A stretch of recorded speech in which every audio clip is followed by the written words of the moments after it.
The problem with an error is that you don't know what the error signifies. And that's a huge problem. And that's part of what I want to delve into even in more depth today. And so this is like Alice in Wonderland going down the rabbit hole. It's exactly the same thing. That's the rabbit hole is you made a mistake, right? You made a mistake. You've got your oversimplified representation of the world laid upon it.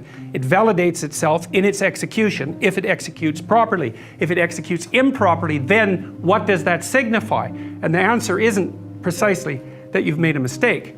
The answer is it signifies that there's something in the world that you excluded that shouldn't have been excluded. And that's a big problem because when you've laid out a simplified schema on the world, you've excluded virtually everything. And so what that means is that as soon as you make an error, the search space for the error immediately tends towards the infinite.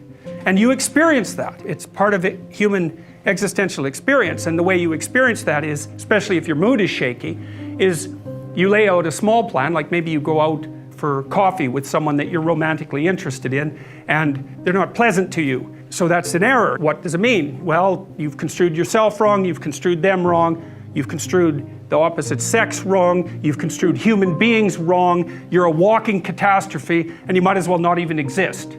That's pretty extreme, but it's not that extreme, I'll tell you. It's not that uncommon for people to have exactly that set of catastrophic responses to even a minor setback. Now, it's not good for them, and I would say just because you scraped your foot doesn't mean you should dig a grave and jump into it and pull all the dirt on top of you, you know. So you don't want to start by taking yourself completely apart, but that doesn't mean people won't do it. They do it all the time.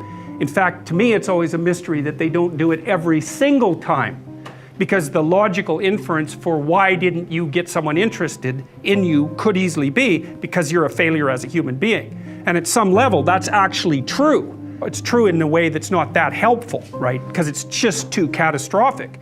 But it isn't obvious at all how people can defend themselves against that cascade of catastrophizing. I mean, after all, if you were everything you could be, then maybe everyone would be attracted to you. Perhaps not, but you get the point. And no easy rationalization is going to let you just brush that away, especially if you actually happen to be interested in the person, because that's even worse, because then not only are you rejected, but you're rejected by someone upon whom you've projected an ideal, or perhaps from whom you've actually observed an ideal. So it's worse. You're rejected by someone that you want to have be attracted to you to validate your own miserable existence. It's not a trivial problem.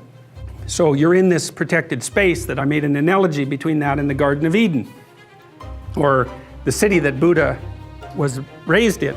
It's all protected and everything inside it is beautiful and functional. And that's by definition, because if your frame of reference is working properly, then what's within it is things you control that are functional and they're serving your purposes. So when you're successful, you're in the Garden of Eden. That's one way of thinking about it. When the things that you're laying out in the world are delivering what they're supposed to deliver, that's what you inhabit.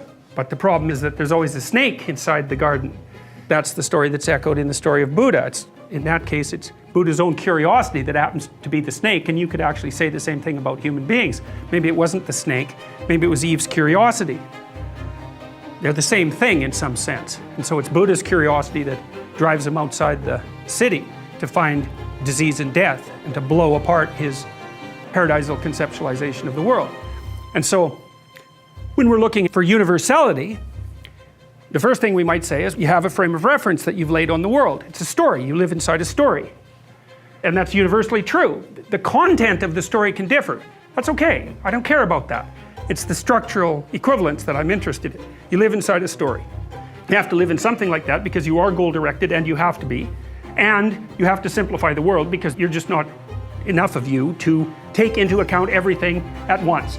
In fact, you can hardly take into account anything at once. So you have to narrow things unbelievably. And by narrowing and including only certain things, you exclude virtually everything else. So you're always in the situation where you have this little bounded universe that you inhabit, but outside of it is chaos itself. And so that's the existential landscape. Order surrounded by chaos, right? It's like a tree. It's like the evolutionary home of primates, the tree with the snakes on the ground. That's our landscape. Or it's the fire for tribal people. and the terrors of the forest that are beyond the light that the fire casts. It's explored territory versus unexplored territory. That's an archetype as well. You can't not be in a situation where that's the case. Even if you're among friends, you think that's explored territory. That's not exactly right, because what happens if you're among friends is that they carefully reveal new parts of themselves all the time. So it's like they're blasting little elements of unexplored territory at you constantly. And if they don't, then what happens? You get bored and you look for new people. And we know there's empirical data on that with regards to intimate relationships, because there was a nice study done a while back showing that looking at the ratio of positive to negative emotional experiences that were most predictive of long-term relationship success. And the answer was, now obviously it depends on how you would measure an event and how you would measure positive and negative emotion. But that aside, the finding was something like, if you're in a relationship and you only have 5 positive interactions to 1 negative interaction, then the relationship will end. It's too negative. But if you have more than 11 positive interactions to 1 negative interaction, then it also ends. And you think, that's pretty bloody peculiar. Why in the world would that be? Don't you want like 100 to 1 positive to negative interactions? And the answer to that is, what makes you think that you want a relationship so that you can be happy? Or at least happy moment to moment? Why do you think that?